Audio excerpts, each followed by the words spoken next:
11 ಜನ ಸತ್ತೋದ್ರು ಅಂತ ಆ ಟ್ರಯಾಂಗಲ್ ಒಳಗೆ ಒಬ್ಬನ ಬಲಿ ಕೊಟ್ಟಿದ್ದ ಜಾಗ ಉಂಟಲ್ಲ, ಅಲ್ಲಿ ಹೋಗಿ ನಾವು ಕ್ಯಾಂಪ್ ಮಾಡಿದ್ವಿ. ನೋಡ್ತೀನಿ ಅಲ್ಲೊಂದು ಬಾಡಿ ಬಿದ್ದಿತ್ತು, ಅದು ಅಲ್ಲೇ ಒಂದು ತಲೆಬುರುಡೆ ಬಿದ್ದಿತ್ತು. ಇಲ್ಲಿ ತಲೆಬುರುಡೆ ಸಿಕ್ಲಿಲ್ಲ. ಹೆಲಿಕಾಪ್ಟರ್ ಬಿದ್ದಿದ್ದ ಜಾಗದಲ್ಲಿ ಅಲ್ಲಿಂದ 500 ಅಡಿ ಕೆಳಗಡೆ ಚಿಕ್ಕದೊಂದು ಸ್ಟ್ರೀಮ್, ಅದರಲ್ಲಿ ಹುಡುಕ್ತಾ ಹೋದ್ರು. ನೋಡ್ಬೇಕಾದ್ರೆ ಅಲ್ಲೋ ಮೂಳೆ ಬಿದ್ದಿತ್ತು, ತಲೆಬುರುಡೆ ಸಿಕ್ಕಿರಲಿಲ್ಲ. ಒಂದು ಜೀನ್ ಪ್ಯಾಂಟ್ ಸಿಕ್ಕಿ ಅಲ್ಲೇ ನೀರಿಗೆ ಸಿಕ್ಕಾಕೆ. ಅದರಲ್ಲಿ ನಂಗೆ ಖುಷಿಯಾಗಿದ್ದು ಸುದರ್ಶನ ಚಕ್ರ ಸಿಕ್ಕಿಕೊಳ್ಳೆ. ನಾವೆಲ್ಲ ಒಂದು ಕಾಡೊಳಗೆ ಕೂತಿದೀವಿ, ಎದುರುಗಡೆಯಿಂದ ಕಾಡೆಲ್ಲ ಮುರಿದು ಒಬ್ಬ ಮನುಷ್ಯನ ತರ ಲಟ್ಟ ಪಟ್ಟ ಮರ ಎಲ್ಲ ಮುರ್ಕೊಂಡು ನಡ್ಕೊಂಬಂದಂಗಾಯ್ತು. ನಾವೆಲ್ಲ ಕಲ್ಲು ಬಂಡೆ ಹತ್ರ ಕೂತ್ಕೊಂಡ್ವಿ. ದೊಡ್ಡ ಎತ್ತರ ಕಿರೀಟ ಹಾಕಿರೋದು ಪಾರೆ ಇರೋ ಲೇಡಿ ನನ್ನನೇ ದುರ್ಬಿಟ್ಟು ಹಿಂಗೆ ನೋಡ್ತಾ ಇದ್ದಂಗೆ ನನ್ಗೊಂದು ಕನ್ಸ್ಬಿತ್ತು. ಕಾಡುಮನೆ ಟೀ ಎಸ್ಟೇಟ್ ಅಲ್ಲಿ, ಅದು ವೆಸ್ಟರ್ನ್ ಘಾಟ್ ಒಳಗೆ ಇರೋದ್ರಿಂದ ಅಲ್ಲಿ 35-40 ಇಂಚ್ ಮಳೆ ಆಯ್ತು. ಅದೇ ಸಮಯದಲ್ಲಿ ಬೆಂಗಳೂರಲ್ಲಿ 3 ಜನಗಳು ಶಿರಾಡಿ ಘಾಟಿಗೆ ಬರ್ತಾರೆ. ಆ ಮುದುಕಿ ಹೇಳುತ್ತೆ, ನೋಡಿ ಇಲ್ಲೇ ಇಷ್ಟು ಮಳೆ ಬೀಳ್ತದೆ, ನೀವು ಮೇಲೆ ಅರಮನೆ ಗದ್ದೆಗೆ ಹೋಗ್ಬೇಕು ಅಂತ ಹೇಳ್ತಿದ್ದೀರಿ, ಅಲ್ಲಿಗೆ ಹೋಗ್ಬೇಡಿ, ಅಲ್ಲಿ ಭಾರಿ ಮಳೆ. ಆಮೇಲೆ ನಮ್ಮಲ್ಲಿ ಮಿಸ್ಟಿಗೆ ಬೂಸು ಅಂತೀವಿ, ಆ ಮಿಸ್ಟ್ ಬಂದು ಕವರ್ ಆಗಿಬಿಟ್ರೆ ವೆಸ್ಟರ್ನ್ ಘಾಟಲ್ಲಿ ಯಾವನಿಗೆ ಎಂತನಿಗೂ ಆನೆ ನಿಂತಿದ್ರು ಕಾಣಲ್ಲ, ಅದು ಬೇರೆ ಇದೆ, ಹೋಗ್ಬೇಡಿ ಅಂತ. ಅವನು ಸ್ವಲ್ಪ ಉಡಾಪೆ ಮಾತಾಡ್ತಾನೆ, ಇಂಜಿನಿಯರ್ ನಾನಂತ ಹಿಮಾಲಯನೇ ಹೋಗಿ ಬಂದೀನಿ, ಇದು ಯಾವ ಲೆಕ್ಕ ಅಂತ. ಈ ಕಡೆಯಿಂದ ಮಂಗಳೂರಿಗೆ ಹೋಗ್ಬೇಕಾದ್ರೆ ಬಲಭಾಗದ ಒಂದು ದಿವಸ ಗುಡ್ಡ ಹತ್ತಿ 3 ಜನ ಪತ್ತಿಲ್ದಂಗೆ ಹೋಗ್ತಾರೆ. ಅವರು ಕಾರ್ ಇಲ್ಲೇ ಬಿಡ್ತಾರೆ. 3 ದಿವಸ 2 ದಿವಸ ಆಯ್ತು, 3 ದಿವಸ ಆಯ್ತು, 4 ದಿವಸ ಆಯ್ತು, ಯಾರು ಬರಲೇ ಇಲ್ಲ. ಯಾರೋ ಒಬ್ಬ ಇಂಜಿನಿಯರ್ ತಂದೆ ಹೇಳ್ತಿದ್ದಂತೆ, ನಾನು ಬೇಕಾದ್ರೆ ಹೆಲಿಕಾಪ್ಟರ್ ಬಾಡಿಗೆಗೆ ತಂದಿದ್ದೀನಿ ಹುಡ್ಕೋಣ. ಅದೇ ಹೆಲಿಕಾಪ್ಟರ್ ಹೋಗೋ ಅಂತ ಜಾಗ ಅಲ್ಲ ಅದು, ಯಾಕೆಂದ್ರೆ ಎಳೆಯೋದು ಕೆಳಗಡೆಗೆ ಇಲ್ಲ ಸೈಡಿಗೆ ಎಳೆಯೋದು ಅದೆಲ್ಲ ಇತ್ತು. ನಾನು ಹೆಲಿಕಾಪ್ಟರಲ್ಲಿ ಮಂಗಳೂರಲ್ಲಿ ಬರಬೇಕಾದ್ರೆ 2 ಬೆಟ್ಟಗಳು ನಮ್ಮ ಹೆಲಿಕಾಪ್ಟರ್ನ ಎಳಿತಾ ಇದ್ದು, ನಮ್ಮ ಹೆಲಿಕಾಪ್ಟರ್ನ ಎಳಿತು. ನಮ್ಮ ಪೈಲಟ್ ಒಬ್ಬ ಹುಷಾರಾಗತ್ತಿಗೆ ಸೈಡಲ್ಲೇ ಕೆಳಗೆ ಹೋಗಿ ಆ ಬೆಟ್ಟನ ಬಳಸ್ಕೊಂಡು ಹೋದ. ನಾನು ಇನ್ನೂ ಮಂಗಳೂರಿಗೆ ಹೆಲಿಕಾಪ್ಟರ್ ಹೋಗಲ್ಲ ಅಂತ ಮುತ್ತಪ್ಪಣ್ಣ ಹೇಳಿತು. ಹಾಗಾಗಿ ನಾನು ಅಲ್ಲಿ ಹೋದಾಗ ಒಂದು ಪೂಜೆ ಮಾಡ್ತಿದ್ದೆ ಈ ಟ್ರಯಾಂಗಲ್ ಒಳಗೆ. ಇಲ್ಲಿ ಹೋಗಿ ಭಟ್ರಿ ಕೊಟ್ಟೆ. ಭಟ್ರು ಚಾಮುಂಡಿ ಅದು ಗಡಿ ಚೌಡಿ ಅಂತ ಭಟ್ರು ಕಾಯಿ ಹೊಡ್ಕೊಳ್ಳೋ ಮುಖ ಹಿಂಗ್ ಒಂಥರ ಮಾಡಿದ್ರು. ನಂಗೆ ಗೊತ್ತಾಯ್ತು ಕಾಯಿ ಕೆಟ್ಟೋಗಿತ್ತು. ಭಟ್ರು ಅಂದ್ರು ಹಿಂಗಂದ್ರು ಕಾಯಿ ಕೆಟ್ಟೋಗಿದೆ. ನನಗೆ ಅವಾಗಲೇ ಗೊತ್ತಾಯ್ತು ಇವ್ರು ಸತ್ತೋಗ್ಯಾರೆ. ಒಳಗೆ ಹೋದಾಗ ನಂಗೆ ಏನೋ ಒಂಥರ ಮನುಷ್ಯರು ನೆರಳಿದಂಗಾಯ್ತು. ನಾನಂದೆ, ಪಟೇಲ ಯಾರೋ ನೆರಳ್ತಿದ್ದಂಗೆ ಕೇಳಿಸ್ತಾ ಇದೆ, ಮರ ಇಲ್ಲೇ ಏನಾರು ಇದ್ರೊಳಗೆ ಮಲಗಿರ್ಬೋದ, ನೋಡೋಣ ಬಾ ಅಂತ ಒಳಗೆ ಹೋದ್ರೆ ಸುಮಾರು 10-12 ವರ್ಷದ ಹಿಂದೆ ಮೇ 1930 ಸಮಯದಲ್ಲಿ ನೈಋತ್ಯ ಮಾರುತಗಳು ನಮ್ಮ ಕರ್ನಾಟಕ ಕೇರಳಕ್ಕೆ ಎಂಟ್ರ್ ಆಗತ್ತಿಗೆ ಅರಬ್ಬಿ ಸಮುದ್ರದಲ್ಲಿ ಒಂದು ಚಂಡಮಾರುತ ಹೇಳ್ತು. ಆ ಚಂಡಮಾರುತ ನೇರ ಆಗಿ ಬಂದು ಕರ್ನಾಟಕ ಮತ್ತೆ ಕೇರಳಕ್ಕೆ ಅಪ್ಪಳಿಸ್ತು. ಆ ಸಮಯದಲ್ಲಿ ಈಗ ನಾವು ಇದೀವಲ್ಲ ಈ ಜಾಗದಲ್ಲೆಲ್ಲ ಒಂದ್ ದಿವಸದಲ್ಲಿ 10-12 ಇಂಚ್ ಮಳೆ ಬಂತು. 2 ದಿವಸದಲ್ಲಿ 20-25 ಇಂಚ್ ಮಳೆ ಬಂತು. ಕಾಡುಮನೆ ಟೀ ಎಸ್ಟೇಟ್ ಅಲ್ಲಿ, ಅದು ವೆಸ್ಟರ್ನ್ ಘಾಟ್ ಒಳಗೆ ಇರೋದ್ರಿಂದ ಅಲ್ಲಿ 35-40 ಇಂಚ್ ಮಳೆ ಆಯ್ತು. ಅದೇ ಸಮಯದಲ್ಲಿ ಬೆಂಗಳೂರಲ್ಲಿ 3 ಜನಗಳು ಶಿರಾಡಿ ಘಾಟಿಗೆ ಬರ್ತಾರೆ. ಶಿರಾಡಿ ಘಾಟಿಗೆ ಬಂದರು. ಅದರಲ್ಲಿ ವಸಂತ ಅಂತ ಇನ್ನೊಬ್ಬ ಯಾರ ಇಂಜಿನಿಯರು, ಇನ್ನೊಬ್ಬ ಯಾರ ಪಾಪದ ಹುಡುಗ. ಆ ಮಳೆಯಲ್ಲೂ ಅಲ್ಲಿ ಇಲ್ಲಿ ತಿರುಗೋದು ಎಲ್ಲ ಮಾಡ್ತಾ ಇರ್ತಾರೆ. ಅವಾಗ ಅಲ್ಲೊಂದು ಗಡಿಯಲ್ಲಿ ಒಂದು ಚಾಮುಂಡೇಶ್ವರಿ ದೇವಸ್ಥಾನ ಇದೆ, ಅದು ನಮ್ಮ ಗಡಿ, ಸೌತ್ ಕೆನರಾ ಮತ್ತೆ ಹಾಸನ ಗಡಿ. ಅಲ್ಲಿ ಒಂದು ಮುದುಕಿ ಇತ್ತು, ಅಲ್ಲೇ ವಾಸ ಮಾಡ್ಕೊಂಡು ಏನೋ ಮಾಡ್ಕೊಂಡಿತ್ತು. ಇವರು ಕೊಟ್ಟಿದ್ದ ಹಣ್ಣು ತಿಂಡಿ ಊಟ ದುಡ್ಡು ಕೊಟ್ಕೊಂಡು. ಆ ಮುದುಕಿ ಹೇಳುತ್ತೆ, ನೋಡಿ ಇಲ್ಲೇ ಇಷ್ಟು ಮಳೆ ಬೀಳ್ತದೆ, ನೀವು ಮೇಲೆ ಅರಮನೆ ಗದ್ದೆಗೆ ಹೋಗ್ಬೇಕು ಅಂತ ಹೇಳ್ತಿದ್ದೀರಿ, ಅಲ್ಲಿಗೆ ಹೋಗ್ಬೇಡಿ, ಅಲ್ಲಿ ಭಾರಿ ಮಳೆ. ಆಮೇಲೆ ನಮ್ಮಲ್ಲಿ ಮಿಸ್ಟಿಗೆ ಬೂಸು ಅಂತೀವಿ, ಆ ಮಿಸ್ಟ್ ಬಂದು ಕವರ್ ಆಗಿಬಿಟ್ರೆ ವೆಸ್ಟರ್ನ್ ಘಾಟಲ್ಲಿ ಯಾವನಿಗೆ ಎಂತನಿಗೂ ಯಾವ ದಿಕ್ಕು ಏನು ಗೊತ್ತಾಗಲ್ಲ. 20 ಅಡಿ 10 ಅಡಿ ದೂರದಲ್ಲಿ ಒಂದು ಆನೆ ನಿಂತಿದ್ರು ಕಾಣಲ್ಲ, ಅದು ಬೇರೆ ಇದೆ, ಹೋಗ್ಬೇಡಿ ಅಂತ. ಅವನು ಸ್ವಲ್ಪ ಉಡಾಪೆ ಮಾತಾಡ್ತಾನೆ ಆ ಮುದುಕಿಗೆ. ಇಂಜಿನಿಯರ್ ನಾನಂತ ಹಿಮಾಲಯನೇ ಹೋಗಿ ಬಂದೀನಿ, ಇದು ಯಾವ ಲೆಕ್ಕ ಅಂತ. ಹಿಮಾಲಯನೇ ಬೇರೆ, ಪಶ್ಚಿಮ ಘಟ್ಟಗಳ ಬೇರೆ. ಹಿಮಾಲಯದಲ್ಲಿ ಏನು ಮಿಸ್ಟ್ ಬರಲ್ಲ, ಇಲ್ಲ ಬೇರೆ ಇಲ್ಲಿ ಅಷ್ಟು ಕಷ್ಟನೂ ಇಲ್ಲ. ಆಮೇಲೆ ಇವನು ಏನ್ ಮಾಡ್ತಾನೆ, ಒಂದ್ ದಿವಸ ಅಲ್ಲೇ ಇರ್ತಾರೆ ದೇವಸ್ಥಾನದಲ್ಲೇ, ಅಲ್ಲೆಲ್ಲ ಮಲ್ಕೊಂಡಿರ್ತಾರೆ. ನಾವು ಈ ಕಡೆಯಿಂದ ಮಂಗಳೂರಿಗೆ ಹೋಗ್ಬೇಕಾದ್ರೆ ಬಲಭಾಗದ ಒಂದ್ ದಿವಸ ಗುಡ್ಡ ಹತ್ತಿ 3 ಜನ ಪತ್ತಿಲ್ದಂಗೆ ಹೋಗ್ತಾರೆ. ಅವರು ಕಾರ್ ಇಲ್ಲೇ ಬಿಡ್ತಾರೆ. 3 ದಿವಸ 2 ದಿವಸ ಆಯ್ತು, 3 ದಿವಸ ಆಯ್ತು, 4 ದಿವಸ ಆಯ್ತು, ಯಾರು ಬರ್ಲೇ ಇಲ್ಲ. ಆ ಮುದುಕಿ ಬುದ್ಧಿ ಹೇಳ್ತಾಳೆ ಕೆಳಗೇನೆ. ಮುದುಕಿ ಇವನು ಉಲ್ಟಾ ಹೊಡಿತಾನೆ, ನಾವಂತ ಹಿಮಾಲಯಕ್ಕೆ ಹೋಗಿದ್ವಿ, ಇದು ಯಾವ ಲೆಕ್ಕ ಅಂತ. ಅವನಿಗೆ ಒಂದು ವಿಷಯ ಗೊತ್ತಿರ್ತದಷ್ಟೇ, ಇಡೀ ಆ ಭಾಗದಲ್ಲಿ ಹರಿಯ ನದಿಗಳೆಲ್ಲವೂ ಹೈವೇನ ಕ್ರಾಸ್ ಮಾಡಿ ಕೆಂಪೊಳೆಗೆ ಬರ್ತವೆ, ಅದೇ ಎತ್ತಿನೊಳಗೆ ಬರುತ್ತೆ. ಎಲ್ಲಾ ನದಿಗಳು ಬರುತ್ತೆ ಅಂತ ಅವನಿಗೆ ಗೊತ್ತಿರುತ್ತೆ ಅಷ್ಟೇ. ಅದು ಟ್ರಯಾಂಗಲ್ಲೇ ಅವ್ರನ್ನ ಸೆಳಿತಾ ಇದ್ದಿದ್ದು, ಅದೊಂದು ಸೆಳ್ತಾ ಇರ್ತದಲ್ಲಿ. ನಾನು ಒಂದ್ಸತಿ ದಾರಿ ತಪ್ಪಿ ಸ್ಟಾರ್ಟಿಂಗ್ ಅಲ್ಲಿ ನಾನು ಏನೇ ಆಗಕ್ಕಾಗಿದೆ ಇರ್ಲಿ. ಆಮೇಲೆ ಅಷ್ಟೊತ್ತಿಗೆ ಇಲ್ಲೆಲ್ಲ ಮಳೆ ಕಡಿಮೆ ಆಗ್ತದೆ, ಎಲ್ಲ ಹುಡುಕ್ತಾ ಇರ್ತಾರೆ, ದೊಡ್ಡ ಸುದ್ದಿ ಆಗ್ತದೆ, ಟಿವಿಗಳಲ್ಲೆಲ್ಲ ಬರ್ತದೆ, ಪೇಪರಲ್ಲೆಲ್ಲ ಬರುತ್ತೆ. ಎಲ್ಲ ಅಲ್ಲಿ ಅಕ್ಕಪಕ್ಕದ ಒಂದ್ ಸ್ವಲ್ಪ ಮಲಯಾಳಿ ಜನಾಂಗದರಿದ್ದಾರೆ ಶಿರಾಡಿ ಘಾಟ ಆ ಭಾಗದಲ್ಲಿ, ಅವರೆಲ್ಲ ದಿವ್ಸ ಸಂಬಳ ಲೆಕ್ಕದಲ್ಲಿ ಕೆಲವರೆಲ್ಲ ಹೋಗಿ ಹುಡುಕ್ತಾ ಇರ್ತಾರೆ. ಆಮೇಲೆ ನಾನು ಹೋಗ್ಲೇ ಇಲ್ಲ, ನಾನು ಸುಮ್ಮನೆ ಇದ್ದೆ ನೋಡೋಣ ಅಂತ. ಒಂದು ವಾರದ ಮೇಲೆ ಹೊರಟೆ. ನಂಗೂ ಮನ್ಸು ಪಾಪ ಇಷ್ಟೆಲ್ಲ ಕಾಡು ಗುಡ್ಡ ಬೆಟ್ಟ ನಂಗೆ ಗೊತ್ತಿದ್ದ ನಾನು ಒಂದು ಸಹಾಯ ಯಾಕೆ ಮಾಡಬಾರ್ದು, ಪಾಪ ಅವ್ರ ತಂದೆ ತಾಯಿಗಳು ಅಂತ. ಒಂದು ಯಾರೋ ಒಬ್ಬ ಇಂಜಿನಿಯರ್ ತಂದೆ ಹೇಳ್ತಿದ್ದಂತೆ ನಾನು ಬೇಕಾದ್ರೆ ಹೆಲಿಕಾಪ್ಟರ್ ಬಾಡಿಗೆಗೆ ತಂತೀನಿ ಹುಡ್ಕೋಣ ಅಂತ. ಅದೇ ಹೆಲಿಕಾಪ್ಟರ್ ಹೋಗೋ ಅಂತ ಜಾಗ ಅಲ್ಲ ಅದು, ಯಾಕೆಂದ್ರೆ ಫುಲ್ ಮಿಸ್ಟ್ ಕವರ್ ಆಗೋದು, ಅಲ್ಲಿ ಮ್ಯಾಗ್ನೆಟಿಕ್ ಪವರ್ ಎಳೆಯೋದು ಕೆಳಗಡೆಗೆ ಇಲ್ಲ ಸೈಡಿಗೆ ಎಳೆಯೋದು ಅದೆಲ್ಲ ಇತ್ತು. ಮ್ಯಾಗ್ನೆಟಿಕ್ ಪವರ್ ಅಂದ್ಕೊಳ್ಳಿ ಒಂದು ಮಾತು ಹೇಳ್ತೀನಿ ನಾನು. ನೀವು ಮುತ್ತಪ್ಪ ರೈ ಬಗ್ಗೆ ಗೊತ್ತಿರ್ಬೋದು ಎಲ್ಲರಿಗೂ. ನಾನು ಫಿಲಮಿನ ಕಾಲೇಜಲ್ಲಿ ಪುತ್ತೂರಲ್ಲಿ ಓದ್ತಾ ಇರ್ಬೇಕಾದ್ರೆ ಬ್ಯಾಂಕ್ ಅಲ್ಲಿ ಒಂದು ಕ್ಲರ್ಕ್ ಆಗಿದ್ರು, ವಿಜಯ ಬ್ಯಾಂಕ್. ಅವರು ಫಿಲಮಿನ ಕಾಲೇಜ್ ಓಲ್ಡ್ ಸ್ಟೂಡೆಂಟ್. ನಾನು ಕಬಡ್ಡಿ ಆಡ್ತಿದ್ದೆ, ನಾನು ಸಿಕ್ಕಾಪಟ್ಟೆ ಕಬಡ್ಡಿ ಆಡ್ತಿದ್ದೆ, ಭಾರಿ ಹಂಗಾಗಿ ಎಲ್ಲ ಅಂದ್ರೆ ಅದು ಆಡ್ತಿದ್ದೆ ನಾನು ಒಳ್ಳೆ ರೈಡರ್ ಮತ್ತೆ ಡ್ಯಾಶರ್. ನಾನು ಕಬಡ್ಡಿ ಆಡೋದು ನೋಡಕ್ ಬಂದು ಕುತ್ಕೊಂತಿದ್ರು ಅವ್ರ ಮಗನ ಎತ್ಕೊಂಡು. ಆವಾಗ ನಂಗೆ ಪರಿಚಯ ಆಗಿತ್ತು. ಅವಾಗೇನು ಮುತ್ತಪ್ಪ ರೈ ಅಂದ್ರೆ ಈ ಮುತ್ತಪ್ಪ ರೈ ಅಲ್ಲ, ಬ್ಯಾಂಕ್ ಮುತ್ತಪ್ಪ ರೈ ಅಷ್ಟೇ. ಅಲ್ಲೊಂದು ಚಿಕ್ಕದೊಂದು ಕೋಳಿ ಗ್ಯಾಂಗ್. ಇಲ್ಲಿ ಸಾಮಾನ್ಯಕ್ಕೆ ಸೌತ್ ಕ್ಯಾನ್ರಾ ನಮ್ಮ ಘಟ್ಟ ಅಲ್ಲೆಲ್ಲ ಒಂದು ಹುಡುಗರದೇ ಒಂದು ಚಿಕ್ಕ ಚಿಕ್ಕ ಚಿಕ್ಕ ಗ್ಯಾಂಗ್ಗಳಿರ್ತವೆ. ಆ ಥರ ಒಂದು ಇತ್ತು. ಬಿಟ್ರೆ ಮುತ್ತಪ್ಪಣ್ಣ ಆಮೇಲೆ ಬೆಂಗಳೂರು ಹೋಗಿತ್ತು. ಆಮೇಲೆ ಅವ್ರು ಬೆಂಗಳೂರು ಹೋಗಿ ಎಲ್ಲ ಏನಾಯ್ತು, ಇಲ್ಲಿ ಬಂದು ಒಂದು ಎಸ್ಟೇಟ್ ಕೊಂಡ್ರು. ಅಲ್ಲಿಗೆ ನನ್ನ ಕಡೆ ಸ್ವಲ್ಪ ನಾನು ಒಂದು ಸ್ವಲ್ಪ ಅವರಿಗೆ ಕಾಫಿ ಬೆಳೆಯೋದು ಇದ್ರ ಬಗ್ಗೆ ಏಲಕ್ಕಿ ಬೆಳೆಯೋದ್ರ ಬಗ್ಗೆ ನಾನು ಹೇಳ್ತಿದ್ದೆ. ಯಾಕಂದ್ರೆ ನಾವು ಅವರಿಗೆ ಅಲ್ಲಿ ಅಡಿಕೆ ಕೃಷಿ ಗೊತ್ತಿತ್ತು, ಬಿಟ್ರೆ ಏಲಕ್ಕಿ ಕಾಫಿ ಕೃಷಿ ಗೊತ್ತಿರಲಿಲ್ಲ. ಒಬ್ಬ ಕಾಳಿಮುಡ ಗಣಪತಿ ಅಂತ ಒಬ್ರು ರಿಟೈರ್ಡ್ ಆದವರು ಒಬ್ರು ಇದ್ರು, ಒಳ್ಳೆ ಏಲಕ್ಕಿ ಬೆಳೀತಿದ್ರು. ಅವ್ರನ್ನ ಕರ್ಕೊಂಡು ನಾನು ಅಲ್ಲಿಗೆ ಬಿಟ್ಟೆ. ಅವರೇ ಅಲ್ಲೆಲ್ಲ ಇಂಪ್ರೂವ್ ಮಾಡಿದ್ದಾಗಿಲ್ಲ. ನಾನು ನೀವೆಲ್ಲ ಬರ್ಬೇಕಾಗ್ತಿತ್ತು. ನಾನು ಹೆಲಿಕಾಪ್ಟರ್ ಅಲ್ಲಿ ಮಂಗಳೂರಲ್ಲಿ ಬರ್ಬೇಕಾದ್ರೆ 2 ಬೆಟ್ಟಗಳು ನಮ್ಮ ಹೆಲಿಕಾಪ್ಟರ್ನ ಎಳಿತಾ ಇದ್ದು. ಈ ಮ್ಯಾಗ್ನೆಟ್ ಹೇಳ್ದಂಗೆ ನಮ್ಮ ಹೆಲಿಕಾಪ್ಟರ್ನ ಎಳೀತು. ನಮ್ಮ ಪೈಲಟ್ ಒಬ್ಬ ಹುಷಾರಾಗತ್ತಿಗೆ ಸೈಡಲ್ಲೇ ಕೆಳಗೆ ಹೋಗಿ ಆ ಬೆಟ್ಟನ ಬಳಸ್ಕೊಂಡು ಹೋದ. ನಾನು ಇನ್ನು ಮಂಗಳೂರಿಗೆ ಹೆಲಿಕಾಪ್ಟರ್ ಹೋಗಲ್ಲ ಅಂತ ಮುತ್ತಪ್ಪಣ್ಣ ಹೇಳಿದ್ದು. ಮುತ್ತಪ್ಪ ರೈ ನಂಗೆ ಹೇಳಿದ್ದು, ಅದು ಯಾಕೆ ಹಂಗೆ ಅಲ್ಲಿ ಬೆಟ್ಟ ಅಂತ ನನ್ನ ಕೇಳಿದ್ರು. ನಾನು ಅದೇ ಅಲ್ಲಿ ಮ್ಯಾಗ್ನೆಟಿಕ್ ಪವರ್ ಇರ್ಬೋದು ಬೆಟ್ಟಗಳಲ್ಲಿ, ಹಾಗಾಗಿ ಈಗಾಗಲೇ 2 ಹೆಲಿಕಾಪ್ಟರ್ ಬಿದ್ದು ಸತ್ತೋದ್ರು. ನೀವು ಇನ್ನೊಂದ್ಸತಿ ಹೋಗ್ಬೇಡಿ, ಹೋಗೋದಿದ್ರು ಬೇರೆ ಕಡೆಯಿಂದ ಎಲ್ಲಾರ ಹೋಗಿ, ಶಿವಮೊಗ್ಗ ಕಡೆಯಿಂದ ಹೋಗಿ, ಇಲ್ಲಿ ಹೋಗ್ಬೇಡಿ ಅಂತ ಹೇಳಿದೆ. ಅದೇ ರೀತಿ ಇಲ್ಲಿ ಇವರು ಸತ್ತೋದಲ್ಲ, ಅವನ ಅಪ್ಪ ಹೆಲಿಕಾಪ್ಟರ್ ತರ್ತೀನಿ ಹೆಂಗೆ ಅಂತಿದ್ರು ಅಂತ ಆಯ್ತು. ನಾನು ಇಲ್ಲಿಂದ ಹೊರಟೆ. ನಾನು ನಮ್ದೇ ಆದ ಒಂದು ಹುಡುಗರು ಟೀಮ್ ತಗೊಂಡು ಹೋದೆ. ಅವ್ರು ನಿಮ್ಮ ಕಮಾಂಡೋಗಳಿದ್ದಂಗೆ, ಈಗ ಹೆಂಗೆ ಸ್ಪೆಷಲ್ ಕಮಾಂಡೋ ಇದೆ ಹೆಂಗೆ, ಅವ್ರು ಬೇಕಾದ್ರೆ 2 ದಿವಸನೂ ಊಟಿಲ್ದಲ್ಲೇ ಇರ್ತಿದ್ರು, ಬೇಕಾದ್ರೆ ಎಂತ ಕಲ್ಸಂದಿ ಮಲಗ್ತಿದ್ರು, ಇಲ್ಲಿ ಮರದ ಪಟ್ರೆ ಒಳಗಾರ ಕೂರ್ತಿದ್ರು ಅಂತ ಹುಡುಗರು. ನಾವು ಅದೇ ತರ ಬೆಳೆದು ಬಂದರು. ಕರ್ಕೊಂಡು ಹೋದೆ. ನಾನು ಹೋಗ್ಬೇಕಾದ್ರೆ ನಾನು 2 ಹಣ್ಣುಕಾಯಿ ಅಂತ ಹೇಳ್ತೀವಿ ನಾವು, ತೆಂಗಿನಕಾಯಿ ಎಲ್ಲ ಪೂಜೆ ಮಾಡಕ್ಕೆ 2 ತಗೊಂಡು ಹೋದೆ.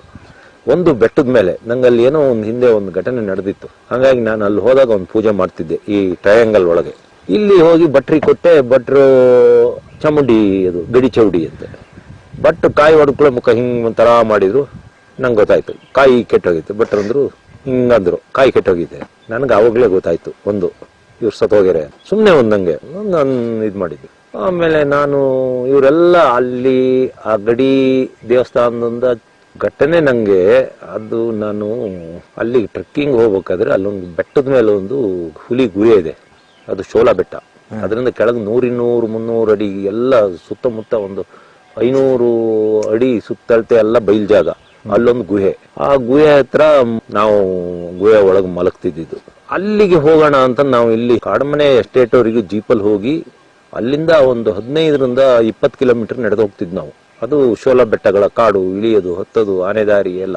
ಅವತ್ತೇನಾಯ್ತು, ಒಂದ್ ದಿವಸ ಸುಮ್ಮನೆ ಹೋಗೋದು ಅಂತ ಹೊರಟು ಮಲಗಿದಾಗ ಬೆಳಿಗ್ಗೆ ಸಮಯದಲ್ಲಿ 5 ಗಂಟೆ ಆಯ್ತು. ಒಂದ್ಸತಿ ಎದ್ದು ಇನ್ನೊಂದ್ ಸ್ವಲ್ಪ ಬೆಳಕಾಗ್ಲಿ ಅಂತ ಸುಮ್ಮನೆ ಮಲಗಿದ್ದೆ. ಸಡನ್ ಒಂದ್ ನಿದ್ದೆ ಬಂತು. ಅದಕ್ಕಿಂತ ಮೊದ್ಲು ಸುಮ್ಮನೆ ಒಂದ್ ದೇವರಿಗೆ ಹಂಗೆ ಯೋಚನೆ ಮಾಡಿದೆ, ಬರ್ತಾ ಇದೀವಿ, ನಮ್ಗೆ ಏನು ತೊಂದರೆ ಆಗೋದು ಬೇಡ ಅಂತ ಮನ್ಸಲ್ಲೇ ನಾನು ಗಡಿ ಚೌಡಿಗೆ ಮನುಷ್ಯ ಒಂದು ಹಂಗೆ ಹೇಳ್ಕೊಂಡು ಮಲಗಿದೆ. ಅದಕ್ಕಿಂತ ಹಿಂದೆ ಏನ್ ಮಾಡಿದ್ದು, ನಾವು ಅಲ್ಲಿ ಯಾವಾಗ್ಲೂ ಕ್ಯಾಂಪ್ ಹೋಗೋತ್ತಿಗೆ ಅಲ್ಲೊಂದು ಏನೋ ಸುಮ್ಮನೆ ಇರ್ಲಿ ಅಂತ ಹೇಳಿ ಒಂದು ಮರದ ಬಡ್ಡೆ ಅಲ್ಲಿಂದ ಒಂದು ಸ್ವಲ್ಪ ದೂರದಲ್ಲಿ ಒಂದು ಕಲ್ಲು ಇಟ್ಟು ಅದ್ರ ಮೇಲೆ ಒಂದು ದೀಪ ಹಚ್ಚಿ ಪೂಜೆ ಮಲಗ್ತಿದ್ವು. ಅಲ್ಲೂ ಎಲ್ಲ ಒಂದು ಪೂಜೆ ಮಾಡ್ತಿದ್ವು.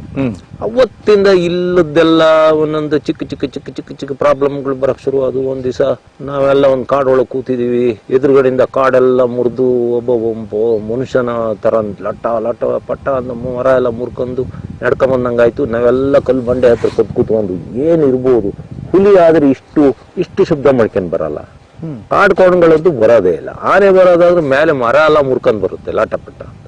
ಅದು ಇಳಿಜಾರು, ಏನು ಅಂತ ಗೊತ್ತಾಗ್ಲಿಲ್ಲ. ನಮ್ಮ ಹತ್ರಕ್ಕೆ ಬಂದು ಏನು ಇಲ್ದಂಗ ಆಯ್ತು. ಏನೇನೋ ಆಗ್ತಿತ್ತು, ನಮ್ಮ ಹುಡುಗರಿಗೆಲ್ಲ ಅಂತ ಆಗ್ತಿತ್ತು. ಒಬ್ಬ ಹುಡುಗ ಇದ್ದಕ್ಕಿದ್ದಂಗೆ ಒಂಥರ ತಲೆ ತಿರುಗಿ ಬೀಳ್ತಿದ್ದ.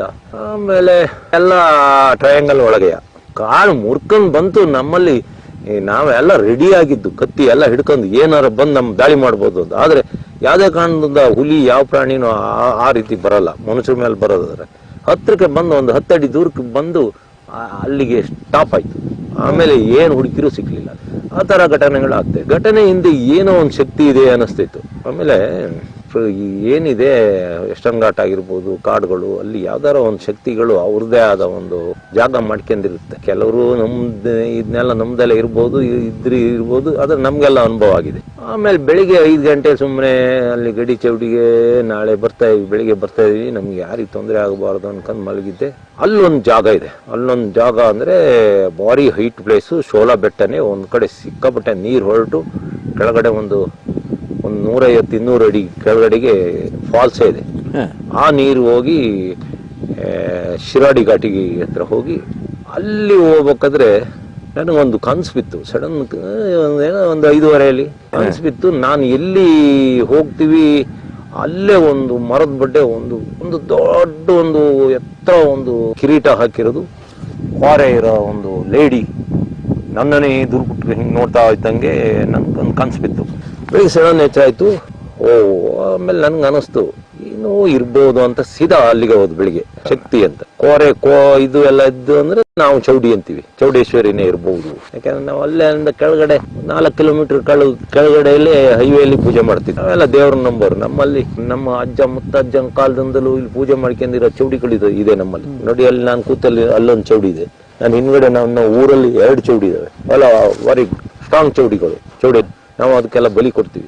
ಅದಕ್ಕೆ ಕುರಿ ಇಲ್ಲ ಹಂದಿ ಬಲಿ ಕೊಡ್ತೀವಿ. ಆಮೇಲೆ ಅಲ್ಲಿಗೆ ಹೋದು ಅದೇ ಪ್ಲೇಸಿಗೆ ಹೋದೆ. ಅದೇ ಪ್ಲೇಸಿಗೆ ಹೋದ್ಮೇಲೆ ನನ್ಗನ್ನಿಸ್ತು ಇಷ್ಟು ದಿವಸ ನಮ್ಗಲ್ಲಿ ಏನೇನೋ ಕಿರಿಕಿರಿ ಆಗ್ತಿದ್ದು, ಮೂಲ ಜಾಗನ ಬಿಟ್ಟು, ಚೌಡಿ ಇರೋ ಮೂಲ ಜಾಗ ಬಿಟ್ಟು ನಾನು ಬೇರೆ ಕಡೆ ಪೂಜೆ ಮಾಡಿದ್ದಕ್ಕೆ ಇರಬಹುದು ಅನ್ಸಿ ಎಲ್ಲಿ ಚೌಡಿ ಕಾಣ್ತು ಅಲ್ಲಿ ನಾವು ನಮ್ಮಲ್ಲಿ ಮಲೆನಾಡಲ್ಲಿ ಹೆಂಗ್ ಮಾಡ್ತೀವಿ ಅಂದ್ರೆ, ಯಾವ್ದಾರ ಚೌಡಿ ಏನಾದಾರ ಇದು ಮಾಡಬೇಕು ಅಂದ್ರೆ ಒಂದು ಮರ ಇದೆ ಅಲ್ಲ, ಮರ ಹಾಲು ಬರೋ ಮರ ಅಂದ್ರೆ ಅದನ್ನ ಹಿಂಗ್ ಕೆರೆದ್ರೆ ಅದ್ರಲ್ಲಿ ಹಾಲು ಹೊರಟು, ಅದಕ್ಕೆ ನಾವು ಬಸ್ರಿ ಮರ ಅಂತೀವಿ. ಬಸ್ರಿ ಮರದಲ್ಲಿ ಬರುತ್ತೆ. ಬಸ್ರಿ ಜಾತಿ 4-5 ಬಸ್ರಿ ಮರ ಇದೆ. ಇನ್ನೊಂದು ಮಾವಿನ ಮರದಲ್ಲಿ ಬರುತ್ತೆ, ಆಲದ ಮರದಲ್ಲಿ ಬರುತ್ತೆ. ಇಂಥ ಹಾಲು ಬರೋ ಮರಗಳೇ ಆಗ್ಬೇಕು ದೇವ್ರನ್ನ ಕೂರಿಸಿ ನಾವು ಅಲ್ಲಿ ಇಟ್ಟು ಪೂಜೆ ಮಾಡಕ್ಕೆ. ನೋಡಿ ಇಂಥ ಮರದಲ್ಲೆಲ್ಲ ಆಗಲ್ಲ. ಆಮೇಲೆ ಅಂಥದ್ದೊಂದು ಮರನೂ ಸಿಕ್ತು. ಆಮೇಲೆ ಅಲ್ಲೇ ಒಂದು ಕಲ್ಲಿಟ್ಟು ಅಲ್ಲೇ ಮಾಡಿ, ಅಲ್ಲೇ ನಂಗೆ ಗೊತ್ತಾಯ್ತು ಇದೇ ಕಾರಣ ಇರ್ಬೋದು ಅಂತ ಅಲ್ಲಿ ಪೂಜೆ ಮಾಡಿದ ಮೇಲೆ ಕಲ್ಲಿಟ್ಟು ಅದಕ್ಕೂ ಸುಮಾರು ಇದೆ. ಸೂರ್ಯ ಹುಟ್ಟ ಕಡೆಗೆ ಇಲ್ಲ ಉತ್ತರ ದಿಕ್ಕಿಗೆ ಇಟ್ಟು ಪೂಜೆ ಮಾಡಬೇಕು. ನಮಗೆ ಕರೆಕ್ಟ್ ಸೂರ್ಯ ಹುಟ್ಟ ಕಡೆಗೆ ಸಿಕ್ತು. ಅಂದ್ರೆ ನಾನು ಇಟ್ಟಿದ್ದ ಜಾಗ ಶಿರಾಡಿ ಘಾಟು, ಅದ್ರ ಮುಂದೆ ರೈಲು ಹೋಗ್ತದಲ್ಲ, ರೈಲ್ವೆ ದಾರಿ ಕಾಣಂಗೆ ಅಂದ್ರೆ ಅದು ಪೂರ್ವಕ್ಕಿಟ್ಟು ಪೂಜೆ ಮಾಡಿದ್ರು. ಅವತ್ತಿಂದ ನಮ್ಗೆ ಅಲ್ಲಿ ಏನೂ ಸಮಸ್ಯೆ ಆಗ್ಲಿಲ್ಲ. ರಾತ್ರಿ ಯಾರೋ ಬಂದಂಗ ಅದು ಅಲ್ಲೇನೋ ಲಟ್ಟಪಟಾನ ಸೌಂಡು, ಕೂಗೋದು, ಕಿರ್ಚನ್. ನಾನು ಹಿಂದೆ ಹೇಳಿದ್ದೆ ಅಲ್ಲೇನೋ ಕಿರ್ಚುತ್ತೆ ಕರೆಯುತ್ತೆ ಅಂತ, ಎಲ್ಲ ಸ್ಟಾಪ್ ಆಯ್ತು. ಆಮೇಲೆ ಅದೆಲ್ಲ ಅದು ಹಿಂದೆ ನಡೆದ ಘಟನೆ ಕಾಯ್ಕೊಳ್ತಾಯ್ತು. ನಂಗೆ ಅನಿಸ್ತು ಇಷ್ಟು ದಿವಸ ಆ ರೈಲ್ದಲ್ಲಿ 10-12 ದಿವಸದವ್ರು ಇವ್ರು ಹೇಗೆ ಬದುಕಿರ್ತಾರೆ. ಜೊತೆಗೆ ಆ ರಾಕ್ಷಸ ಮಳೆಯಲ್ಲಿ ಚಳಿಯಲ್ಲಿ ಒದ್ದೆ ಆದಾಗ, ಹೊಟ್ಟೆಲಿ ನಮ್ಗೇನು ಫುಡ್ ಇಲ್ಲ ಅಂದಾಗ ನಮ್ಮ ಕೈ ಕಾಲುಗಳು ಅಲ್ಲಲ್ಲೇ ಸಟಿಯಾಗು ಅಂತ. ಹಾಗಾಗಿ ಅಲ್ಲಿ ಎಲ್ಲಿ ಕೂತಲ್ಲೇ ಇಲ್ಲ ಮಲಗಿದಲ್ಲೇ ಸತ್ತೋಗ್ತಾರೆ. ನಮ್ಮಲ್ಲೆಲ್ಲ ಅದಕ್ಕೆಲ್ಲ ನಮ್ಮಲ್ಲಿ ಅತಿ ಮಳೆ ಆದಾಗ ದನಗಳೆಲ್ಲ ಕಾಡಿಗೆ ಮೇಯಕ್ಕೆ ಹೋದವು ಅಲ್ಲೆಲ್ಲೇ ಸತ್ತೋಗಿರ್ತವೆ ಚಳಿಗೆ. ಈ ತರ ಇವ್ರು ಆಗಿರ್ತಾರೆ ಅಂತ ನಂಗೊಂದು ಅನುಭವ ಇತ್ತು. ಆಮೇಲೆ ನಾನು ಇವರೆಲ್ಲ 5 ಕಿಲೋಮೀಟರ್ 3 ಕಿಲೋಮೀಟರ್ ಸುತ್ತಳತೆಯಲ್ಲಿ ಹುಡುಕ್ತಾ ಇದ್ರು. ನನಗೆ ಗೊತ್ತಿತ್ತು ಒಂದು ಅಂದಾಜು, ಇವರು ಅರಮನೆ ಗದ್ದೆಗೆ ಹೋದವರು ಆದಷ್ಟು ಮೇಲೆ ಹೋಗಿರ್ತಾರೆ. ಆದ್ರೂ ಅರಮನೆ ಗದ್ದೆಗೆ ಹೋಗಕ್ಕೆ 2 ದಾರಿ. ಚೌಡೇಶ್ವರಿ ದೇವಸ್ಥಾನದಿಂದ ಹತ್ತಿ ಹೊರಟ್ರೆ ಅದು ಅರಮನೆ ಗದ್ದೆಗೆ ಹೋಗಲ್ಲ. ಅಲ್ಲೊಂದು ಗೊಬ್ಬರದ ಬೆಟ್ಟ ಅಂತಿದೆ, 2,000 ಅಡಿ ಸಮುದ್ರ ಮಟ್ಟದೊಂದು ಎತ್ತರ ಇದೆ, ಶೋಲಾ ಬೆಟ್ಟ. ಅರಮನೆ ಗದ್ದೆಗೆ ಹೋಗೋಕೆ 2 ಅಲ್ಲಿ ಭಾರಿ ಕಣಿವೆಗಳು ಬರುತ್ತೆ. ಆ ಕಣಿವೆ ದಾಟಿ ಹೋಗಕ್ಕೆ ಹೊಸಬರಿಗೆ ಗೊತ್ತಾಗಲ್ಲ. ನಾನು ಅದೆಲ್ಲ ಯೋಚನೆ ಮಾಡಿ ನಾನು ಹೋಗಿ ಆ ಕಲ್ಲಿನ ಗುಹೆ ಒಳಗೆ ಕ್ಯಾಂಪ್ ಮಾಡೋಣ ಅಂತ ಹೋದೆ. ಮಳೆ ಇತ್ತು, ಗಂಟೆಗೆ ಒಂದೊಂದ್ಸರಿ ಮಳೆ ಬರ್ತಿತ್ತು, ಸ್ಟಾಪ್ ಆಗ್ತಿತ್ತು, ಚಳಿ ಗಾಳಿ ಜೊತೆಗೆ ಮಿಸ್ಟ್ ಕವರ್ ಆಗ್ತಿತ್ತು. ರಪ್ಪ ಮಿಸ್ಟ್ ಕವರ್ ಆಗಿ ಒಂದೇ ಸತಿ ಕೆಲವೇ ಸೆಕೆಂಡಲ್ಲಿ ನಾವು ಮುಂದ್ಗಡೆ ತಿರುಗಿ ನೋಡಿದ್ರೆ ಹಿಂದ್ಗಡೆ ಇದ್ದಿದ್ದು ಬೆಟ್ಟ ಕಾಣ್ತಿರ್ಲಿಲ್ಲ. ಹಿಂದ್ಗಡೆ ಬೆಟ್ಟ ಕಾಣ್ಬೇಕಾದ್ರೆ ನಮ್ಮ ಮುಂದ್ಗಡೆ ಬೆಟ್ಟ ಪೂರ್ತಿ ಮುಚ್ಚೋಗಿರ್ತೀವಿ. ಪಶ್ಚಿಮ ಘಟ್ಟ ಅಲ್ಲಿ ಯಾವ ಊರು ಹತ್ರ ಬರಲ್ಲ. ನೀವು ಲಾಸ್ಟಿಗೆ ಮಾರ್ನಹಳ್ಳಿಯಿಂದ ಹೊರಟ್ರೆ ಒಂದು 15-20 ಕಿಲೋಮೀಟರ್ ಹೈವೇಲ್ ಬಂದ್ರೆ ಕಾಡ್ಮನೆಯಿಂದ 20 ಕಿಲೋಮೀಟರ್ ಬರ್ಬೇಕು. ಅದನ್ನು ಬಿಟ್ರೆ ಗುಂಡ್ಯದಿಂದ ಒಂದು 25-30 ಕಿಲೋಮೀಟರ್. ಮತ್ತೆ ಇನ್ನು ಈ ಸೈಡ್ ಹೋದ್ರೆ ರೈಟ್ ಸೈಡಿಗೆ ಹೋದ್ರೆ ಇನ್ನು ಕೊಕ್ಕಡ ಇಲ್ಲ ಆ ಕಡೆ ಧರ್ಮಸ್ಥಳ ಆ ಕಡೆ ಹೋಗುತ್ತೆ. ಇಲ್ಲ ಇನ್ನು ಆ ಸೈಡ್ ಹೋದ್ರೆ ಚಾರ್ಮುಡಿ ಘಾಟ್. ಸೊ ಒಟ್ಟಾರೆ ಇದ್ರ ಮಧ್ಯ ಇದೆ, ಎಲ್ಲ ಇದೆ ಮಧ್ಯೆ ಇರೋದು. ಆಮೇಲೆ ನಾನು ಹೋಗಿ ಅದರಲ್ಲಿ ಮಾಡಕ್ಕೆ ಅಂತ ಅದರಲ್ಲಿ ನಾನು ನನ್ನ ಜೊತೆ ಒಬ್ಬ ಪಟೇಲ್ ಅಂತ ಹುಡುಗ ಬಂದಿದ್ದ. ನಾವು ಮುಂದೆ ಹೋಗಿ ಅದ್ರೊಳಗೆ ಮಲಗೋದು ಹುಲಿ ಗುಹೆ ಒಳಗೆ ಅಂತ ಹೋದು. ಒಳಗೆ ಹೋದಾಗ ನಂಗೆ ಏನೋ ಒಂಥರ ಮನುಷ್ಯರು ನೆರಳಿದಂಗಾಯ್ತು. ನಾನಂದೆ, ಪಟೇಲ ಯಾರೋ ನೆರಳ್ತಿದ್ದಂಗೆ ಕೇಳಿಸ್ತಾ ಇದೆ ಮರ, ಇಲ್ಲೇ ಏನಾರ ಇದ್ರೊಳಗೆ ಮಲಗಿರ್ಬೋದ ನೋಡೋಣ ಬಾ ಅಂತ ಒಳಗೆ ಹೋದ್ರೆ ಒಳಗೆ ಏನು ಕಾಣ್ಲೇ ಇಲ್ಲ. ಆಮೇಲೆ ಅಲ್ಲೇ ಕ್ಯಾಂಪ್ ಮಾಡಿದ್ದು ಎಲ್ಲ ಹುಡುಕಿದು ನಾನು ಕರೆಕ್ಟಾಗೆ ಹೋಗಿದ್ದೆ. ಆದ್ರೆ ನನಗೆ ಆಮೇಲೆ ಸಿಕ್ತಲ್ಲ, ಮುಂದೆ ನನಗೆ 3 ಜನಿಂದು ಸತ್ತಿರೋ ಮೂಳೆಗಳು ಸಿಕ್ಕಿದ್ವಲ್ಲ, ಅಲ್ಲಿವರೆಗೂ ಹೋದನ್ನು ನಾನು ಅಲ್ಲಿಂದ ಮತ್ತೆ ವಾಪಸ್ ಬಂದೆ. ಯಾಕೆಂದ್ರೆ ಅಲ್ಲಿಂದ ಅಲ್ಲಿಗೆ ನಾನು 4-5 ಕಿಲೋಮೀಟರ್ ಆ ಜಿಗಣೆ, ಆ ಮಿಸ್ಟು, ಆ ಭಯಂಕರ ಪಶ್ಚಿಮ ಘಟ್ಟದ ಅತಿ ದುರ್ಗಮವಾದ ಕಾಡು ಅಂದ್ರೆ ಅರಮನೆ ಗದ್ದೆ ಕಾಡು, ಕಬ್ಬಿನಾಲೆ ಕಾಡು. ಅದು 16,000 ಎಕರೆ ಕಾಡು. ಅದು 16,000 ಬ್ರಿಟಿಷ್ ಕಾಲದ ಅಳತೆ. ಅದು 20,000 ಮೇಲೆ ಇರ್ಬೋದು, ಇನ್ನೂ ಜಾಸ್ತಿ ಇರ್ಬೋದು. ನಾವು ಒಂದ್ ಸ್ವಲ್ಪ ಊಟ ತಗೊಂಡು ಹೋಗಿದ್ದು, ನಡೆದು ಆಮೇಲೆ ನನ್ನ ಜೊತೆ ಬಂದವ್ರು ಕೆಲವ್ರು ನನ್ನ ಮುಖ ನೋಡಕ್ ಶುರು ಮಾಡಿರು. ಆದ್ರೆ ವಾಪಸ್ ಹೋಗೋಣ ಅಂತ ಹೇಳಕ್ಕೆ ಹೆದರಿಕೆ. ಬಂದ್ರ ಹೋಗೋಣ, ನಂಗೆ ಗೊತ್ತಾಯ್ತು ಅಂತ. ನಾನು ಎಷ್ಟೊತ್ತಕ್ಕೆ ಹೋಗಿದ್ದೆ ಅಂದ್ರೆ ಆಮೇಲೆ ಸಿಕ್ಕಿದ್ದು ಅವರ ಮೂಳೆಗಳಿಂದ ಒಂದ್ 100-200-300 ಮೀಟರ್ ಹೋಗಿದ್ರೆ ನಮ್ಗೆ ಸಿಕ್ತಿತ್ತು. ಅಲ್ಲ, ನರಳ್ತಾ ಇದ್ರಂದ್ರಲ್ಲ ಯಾರು? ಆಮೇಲೆ ಅದ್ರೊಳಗೆ ಕಲ್ಲು ಬಂಡೆ ಒಳಗೆ ಯಾರು ಇರ್ಲಿಲ್ಲ. ಆಮೇಲೆ ಕೆಲವು ಟೈಮ್ ನಾನು ಹಿಂದೆ ಎಲ್ಲ ಓದಿದ್ದೆ, ಕೆಲವು ಗುಹೆ ಒಳಗೆ ಹೊರಗಡೆಯಿಂದ ಗಾಳಿ ನುಗ್ಗಿದಾಗ ಏನೋ ಸೌಂಡ್ ಬರ್ತದೆ ಅಂತ. ನಾನು ಅಲ್ಲಿ ಎಲ್ಲ ನೋಡಿದೆ. ಆ ಗುಹೆ ಒಳಗೆ ಎಲ್ಲೂ ಸೌಂಡ್ ಬರೋಕೆ ಗಾಳಿ ನುಗ್ಗುತ್ತಿರ್ಲಿಲ್ಲ. ಒಂದು ದೊಡ್ಡ ಬಂಡೆ, ಯಾವ್ದು ಬಂಡೆ, ಆ ಬಂಡೆ ತಳದಲ್ಲಿ ನಾವು ಮಲಗ್ತಿದ್ದು. ಆಮೇಲೆ ಮತ್ತೊಂದು ಅಂದ್ರೆ ಮಳೆಗಾಲದಲ್ಲಿ ಅದ್ರೊಳಗೆ ನೀರು ಹೊರಡ್ತದೆ ಬಂಡೆ ಒಳಗೆ ಸೈಡಲ್ಲಿ. ಅದನ್ನೇ ತಗೊಂಡು ನಾವು ಅಡಿಗೆ ಮಾಡ್ತಿದ್ವಿ. ನಾವು ಅಡಿಗೆ ಪಾತ್ರೆಗಳು ಎಲ್ಲ ತಗೊಂಡು ಹೋಗಿದ್ದು, ಅಕ್ಕಿ ಎಲ್ಲ ತಗೊಂಡು ಹೋಗಿದ್ದು. ಅಲ್ಲ ಸರ್, ಅಡಿಗೆ ಮಾಡ್ತಾ ಇದ್ರೆ ನಾವು ಅಡಿಗೆ ಮಾಡ್ತೀವಿ. ಅಲ್ಲಿ 3 ದಿವಸ ಇದ್ದು ಅಂದ್ರೆ ಮತ್ತೆ ನಾವು ಇನ್ನೇನ್ ಮಾಡೋದು, ಪಾತ್ರೆ ಎಲ್ಲ ತಗೊಂಡೋಗಿದ್ದು. ಅಲ್ಯೂಮಿನಿಯಂ ಪಾತ್ರೆಗಳು ತಗೊಂಡು ಹೋಗ್ತಿದ್ದು, ಹಗ್ರಾಲ, ಸ್ವಲ್ಪ ಬೆಳ್ತಕ್ಕಿ, ಆಮೇಲೆ ಕಾಫಿ ಪುಡಿ ಇಂತೆಲ್ಲ ತಗೊಂಡು ಹೋಗ್ತಿದ್ದು. ಒಂದೊಂದ್ಸತಿ ಚಿಕನ್ ತಗೊಂಡು ಹೋಗ್ತಿದ್ದು. ಅದು ಆ ಚಿಕನ್ ಅದು 1 ಗಂಟೆ ಒಳಗೆ ಖಾಲಿ ಆಗ್ತಿತ್ತು. 2 kg ಅದು ಲೆಕ್ಕಕ್ಕೆ ಇಲ್ಲ. ಆಮೇಲೆ ಹುಡುಕಿ ಆಮೇಲೆ ಅವರೆಲ್ಲ ಫ್ಯಾಮಿಲಿ ಇದ್ದರು. ನಾನ್ ಫ್ಯಾಮಿಲಿ ಇಲ್ಲ ಅಂದ್ರೆ ಅವ್ರಿಗೆಲ್ಲ ಇತ್ತು. ಆಮೇಲೆ ಒಂಥರ ಮಾಡ್ಕೊಂಡ್ರು, ಬನ್ನಿ ಮರ ಹೋಗೋಣ ಅಂತ ಈ ಶಿರಾಡಿ ಘಾಟಿಗೆ ಬಂದು ಇಳಿದು ಹೋದು. ಮತ್ತು ನನ್ನ ಮನಸ್ಸಲ್ಲಿ ಕೊರಿತಲೇ ಇತ್ತು, ಅವ್ರು ಸಿಕ್ಲೇ ಇಲ್ಲ ಬಾಡಿ. ಆಮೇಲೆ ಒಂದು ಸುದ್ದಿ ಹತ್ತು, ನಕ್ಸಲ್ಗಳಿಗೆ ಟ್ರೈನಿಂಗ್ ಕೊಡಕ್ಕೆ ಹೋಗಿರೋದು ಇಲ್ಲಿ ಸುಳ್ಳು ಹೇಳಿ, ಇಲ್ಲಿ ಕಾಣೆಯಾದ್ರು ಅಂತ ಹೇಳಿ ಸುಳ್ಳು ಹೇಳಿರೋದು ಅಂತ ಹೇಳಿ ಹುಡ್ಕದೆ ಬಿಟ್ಟರು. ಪೊಲೀಸು ನ್ಯೂಸು ಅದೇ ತರ ಮಾಡಿರು. ಆಮೇಲೆ ಅದೆಲ್ಲ ಆಯ್ತು, ಮಳೆಗಾಲ ಮುಗೀತು, ನೈಋತ್ಯ ಮಾರುತಗಳು ಮುಗೀತು. ಅಕ್ಟೋಬರಿಂದ ಈಶಾನ್ಯ ಮಾರುತ ಶುರು ಆಯ್ತು, ಅದು ಮುಗೀತಾ ಬಂತು. ಆಮೇಲೆ ನಾನು ಎಷ್ಟು ಹುಡುಕಿರ್ಲಿಲ್ಲಲ್ಲ, ಅಲ್ಲಿಂದ ಮುಂದೆ ಹುಡ್ಕೋಣ ಅಂತ ಒಂದ್ ದಿವಸ ಮತ್ತೊಂದು ಟೀಮ್ ಕರ್ಕೊಂಡು ಹೋದೆ. ಆ ಸತಿ ಹೋಗಿದ್ದು ನಾನು ಶಿರಾಡಿ ಘಾಟಿಯಿಂದ ಹೊರಟಿದ್ದು. ಶಿರಾಡಿ ಘಾಟಿ ರಸ್ತೆ ಇರೋದು ಸಮುದ್ರ ಮಟ್ಟದಿಂದ 500 ಮೀಟರ್. ನಾನು ಅಲ್ಲಿಂದ ಮೇಲೆ ಹತ್ತಿ ನಾನು ಹುಲಿ ಗುಹೆ ಹೇಳಿದ್ನಲ್ಲ, ಅಲ್ಲಿ ಇರೋದು 2,500 ಮೀಟರ್. ಅದು ಹೈಟ್ ಹತ್ತೋದಕ್ಕೆ ಎಷ್ಟು ದಿವಸ ಬೇಕು ಸರ್ ಇದು? ಅದೇನು ಒಂದು ನಾವೆಲ್ಲ ಆ ಕಾಲದಲ್ಲಿ 1-2 ಗಂಟೆ ಒಳಗೆ ಹತ್ತಿ ಹೋಗ್ತಿದ್ದು. ಬೆಟ್ಟದ ಮೇಲೆ ಹತ್ತಿ ಹೋಗೋದು. ಹೇಗೆ ಅಂದ್ರೆ ಲೆಫ್ಟ್ ಸೈಡ್ ಒಂದು 2-3 ಸಾವಿರ ಅಡಿ, ರೈಟ್ ಸೈಡ್ 2-3 ಸಾವಿರ ಅಡಿ ವ್ಯಾಲಿಗಳು, ಕಣಿವೆಗಳು, ಅದ್ರ ಮಧ್ಯದಲ್ಲಿ ಒಂದು 10 ಅಡಿ ಅಷ್ಟು ಜಾಗದಲ್ಲಿ ನೆರೆದು ಹೋಗೋದು. ಅದರಲ್ಲಿ ಆನೆಗಳು ನಡ್ಕೊ ಹೋಗಿದ್ದು ನೋಡಿದ್ದೆ ನಾನು, ಹುಲಿ ಆನೆಗಳು. ಕಾರಿಡಾರೇ ಅದು. ಆಮೇಲೆ ನಾವು ವಾಪಸ್ ಬಂದು ನಾನು ಈ ಸಾರಿ ಕಾಡ್ಮನೆ ಟೀ ಎಷ್ಟು ಕಡೆಯಿಂದ ಹೊರಟೆ ಏನಾದ್ರು ಅಂತ. ಆದ್ರೂ ನನ್ನ ಮನ್ಸಲ್ಲಿ 2 ಜಾಗ ನನಗೆ ಹೊಡಿತಾ ಇತ್ತು. ಇಲ್ಲೇ ಇರ್ತಾರೆ, ಇಲ್ಲೇ ಎಲ್ಲೋ ಸತ್ತೋಗಿದ್ದಾರೆ ಅಂತ. ಸೀದಾ ಹೋದೆ. ಏನು ನಾನು ಹಿಂದೆ ಒಂದ್ಸತಿ ಹೇಳಿದ್ದೆ, ಇಟ್ಟಿಗೆ ಗೂಡು ಅಂತ. ಅಲ್ಲಿ ಒಬ್ಬನ ಹಣ ಉಂಟು ಒಂದು ಬಲಿ ಕೊಟ್ರು. ಅಲ್ಲಿ ಒಂದು ಹೆಲಿಕಾಪ್ಟರ್ ಬಿತ್ತು. ಅಲ್ಲಿ 2 ಗಾಂಜಾ ನಾನು ಪೊಲೀಸಿಗೆ ಹಿಡಿಸಿದೆ. ಒಬ್ಬ ಬೆಂಕಿಯಲ್ಲಿ ಸುಟ್ಟೋದ ಅಂತ 11 ಜನ ಸತ್ತಾರೆ ಅನ್ನಲ್ಲ. ಅಲ್ಲೇ ಹೋಗಿ ಕ್ಯಾಂಪ್ ಮಾಡಿದ್ರು. ಅವ್ರು ಸತ್ತಲೆ. ಅದೇ ಅಲ್ಲಿ ಬಲಿ ಕೊಟ್ಟ ಜಾಗದಲ್ಲೇ ಅಲ್ಲಿಂದ 50 ಮೀಟರ್ ದೂರದಲ್ಲಿ ನಮ್ದು ಸಾಮಾನೆಲ್ಲ ಇಟ್ಟು ಅಡಿಗೆ ಎಲ್ಲ ಮಾಡಿ ಕ್ಯಾಂಪ್ ಮಾಡಿದ್ರು. ಕ್ಯಾಂಪ್ ಮಾಡಿ ನೋಡೋಣ, ಅವರು ಸಾಮಾನ್ಯಕ್ಕೆ ಅವನಿಗೆ ಆ ಇಂಜಿನಿಯರಿಗೆ ಇಲ್ಲಿ ಐಡಿಯಾ ಇತ್ತು ಎಲ್ಲ ನದಿಗಳು ಶಿರಾಡಿ ಘಾಟಿಗೆ ಹೋಗೋದು ಅಂತ. ಕೊನೆ ಕಾಲದಲ್ಲಿ ಇವ್ರಿಗೆ ದಾರಿ ಗೊತ್ತಿಲ್ಲದಾಗ ನದಿಗಳಲ್ಲಿ ಹೋಗೋದು ಅಂತ ಹೊರಟಿರ್ಬೋದು ಅಂತ. ಆದರೆ ಅದು ದೊಡ್ಡ ದೊಡ್ಡ ಬಂಡೆಗಳು, ಆ ನದಿಗಳಲ್ಲಿ ಒಂದು 100 ಮೀಟರ್ ನಡೆಯಕ್ಕೆ 200 ಮೀಟರ್ ನಡೆಯೋದು ಕಷ್ಟ. ಇದು ಅವರು ಸಾಹಸ ಮಾಡಿದ ಜೂನ್ ತಿಂಗಳಲ್ಲ ಸರ್, ಏನಿದು? ಅವ್ರು ಜೂನ್ ಮೇ ಎಂಡಲ್ಲಿ, ಓ ಮಳೆ ಬರೋ ಟೈಮಲ್ಲೇನೆ. ನಾನು ಹೇಳಿದ್ನಲ್ಲ ಅವಾಗ ಚಂಡಮಾರುತ ನಮ್ಮ ಇದಕ್ಕೆ ಕರ್ನಾಟಕ ಕೇರಳಕ್ಕೆ ಅಪ್ಪಳಿಸಿತ್ತು. ಭಯಂಕರ ಮಳೆ, 40-45 ಇಂಚ್ ಮಳೆ ಕಾಡ್ಮನೆ ಟೀ ಎಸ್ಟೇಟ್ ಅಲ್ಲಿ ಬಂದಿತ್ತು. ಕಾಡ್ಮನೆ ಟೀ ಎಸ್ಟೇಟ್ ಬಾರ್ಡರ್ 15 ಕಿಲೋಮೀಟರ್ದು. ನಾವು ಹೋಗಿ ಈ 2ನೇ ಸಾರಿ ಈ ಕಡೆಯಿಂದ ಹುಡ್ಕೊಂಡು ಹೊರಟು ಜನವರಿಯಲ್ಲಿ ಕಾಡ್ಮನೆಯವರಿಗೆ ಜೀಪಲ್ಲಿ ಹೋಗಿ ಅಲ್ಲಿಂದ 15 ಕಿಲೋಮೀಟರ್ ನಡೆದು ಅಲ್ಲಿ ಏನು ನಾನು ಹೇಳಿದ್ನಲ್ಲ 11 ಜನ ಸತ್ತೋದ್ರು ಅಂತ ಆ ಟ್ರಯಾಂಗಲ್ ಒಳಗೆ ಒಬ್ಬನ ಬಲಿ ಕೊಟ್ಟಿದ್ದ ಜಾಗ ಉಂಟಲ್ಲ, ಅಲ್ಲಿಗೆ ಹೋಗಿ ನಾವು ಕ್ಯಾಂಪ್ ಮಾಡಿದ್ವು. ಕ್ಯಾಂಪ್ ಮಾಡಿ ನೋಡಿ, ಸಿಕ್ಕದಿದ್ರೆ ಯಾವುದೋ ವಸ್ತು ಸುಲಭದಲ್ಲೇ ಸಿಕ್ಕುತ್ತೆ. ಇಲ್ಲ ಅಂದ್ರೆ ನೋಡಿ, ಆ ಸತಿ ನಾವು 10-15 ಕಿಲೋಮೀಟರ್ 3 ದಿವಸ ಎಲ್ಲ ಕ್ಯಾಂಪ್ ಮಾಡಿದ್ರು ನಮ್ಗೆ ಸಿಕ್ಲಿಲ್ಲಲ್ಲ. ನಾನು ಏನ್ ಕ್ಯಾಂಪ್ ಮಾಡಿ ಅದೇ ನದಿಯಲ್ಲಿ ಮೇಲೆ ಹೋಗ್ಬೇಕಾದ್ರೆ ಒಂದ್ ಕಡೆ ಒಂದು ಮೂಳೆ, ತಲೆ ಕೂದಲು, ಒಂದು ಜೀನ್ ಪ್ಯಾಂಟ್ ಸಿಕ್ತು. ಅಲ್ಲಿಂದ ಪಕ್ಕದಲ್ಲೇ ಒಂದು ಮರ, ನಾವು ಅದಕ್ಕೆ ಅನಂತರಿ ಮರ ಅಂತೀವಿ. ಅನಂತರಿ ಮರಗಳು ಪಶ್ಚಿಮ ಘಟ್ಟದಲ್ಲಿ ಮಹಾನ್ ಮರಗಳು, 100-150 ಅಡಿ ಎತ್ತರ, ಒಂದು 15-20 ಅಡಿ ಸುತ್ತಳತೆ ಮರ. ಅದ್ರ ಬೇರ್ಗಳು ಹೇಗೆ ಅಂದ್ರೆ ಗೋಡೆ ತರ ಮೇಲ್ ಬಿಡ್ತವೆ. ಕೆಳಗೆ ಬೇರ್ ಹೋದ್ರೆ ಎಲ್ಲವೂ ಇದು ಬೇರ್ಗಳು ಕತ್ತಿ ತರ, ಇಲ್ಲ ಈ ಶೀಟ್, ನಮ್ದು ಆಸ್ಬೆಸ್ಟ್ ಶೀಟ್ಗಳಿದಾವಲ್ಲ ಆ ತರ ಮೇಲ್ ಬರ್ತವೆ. ನೋಡ್ತೀನಿ ಅಲ್ಲೊಂದು ಬಾಡಿ ಬಿದ್ದಿತ್ತು, ಅಂದ್ರೆ ಮೂಳೆ ಬಿದ್ದಿತ್ತು. ಅದು ಅಲ್ಲೇ ಒಂದು ತಲೆಬುರುಡೆ ಬಿದ್ದಿತ್ತು. ಇಲ್ಲಿ ತಲೆಬುರುಡೆ ಸಿಕ್ಲಿಲ್ಲ. ಆಮೇಲೆ ಅಲ್ಲೇ ಎಲ್ಲ ನೋಡಿದು. ಅಲ್ಲಿಂದ ಮತ್ತೆ ಆ ಕಡೆ ಹೆಲಿಕಾಪ್ಟರ್ ಒಂದು ಬಿದ್ದಿದ್ದ ಜಾಗದಲ್ಲಿ ಅಲ್ಲಿಂದ ಒಂದು 500 ಅಡಿ ಕೆಳಗಡೆ ಒಂದು ಚಿಕ್ಕದೊಂದು ಸ್ಟ್ರೀಮ್, ಅದರಲ್ಲಿ ಹುಡುಕ್ತಾ ಹೋದು. ನೋಡ್ಬೇಕಾದ್ರೆ ಅಲ್ಲೋ ಮೂಳೆ ಬಿದ್ದಿತ್ತು, ತಲೆಬುರುಡೆ ಸಿಕ್ಕಿರಲಿಲ್ಲ. ಒಂದು ಜೀನ್ ಪ್ಯಾಂಟ್ ಅಲ್ಲೇ ನೀರಿಗೆ ಸಿಕ್ಕಾಕೊಂಡಿತ್ತು.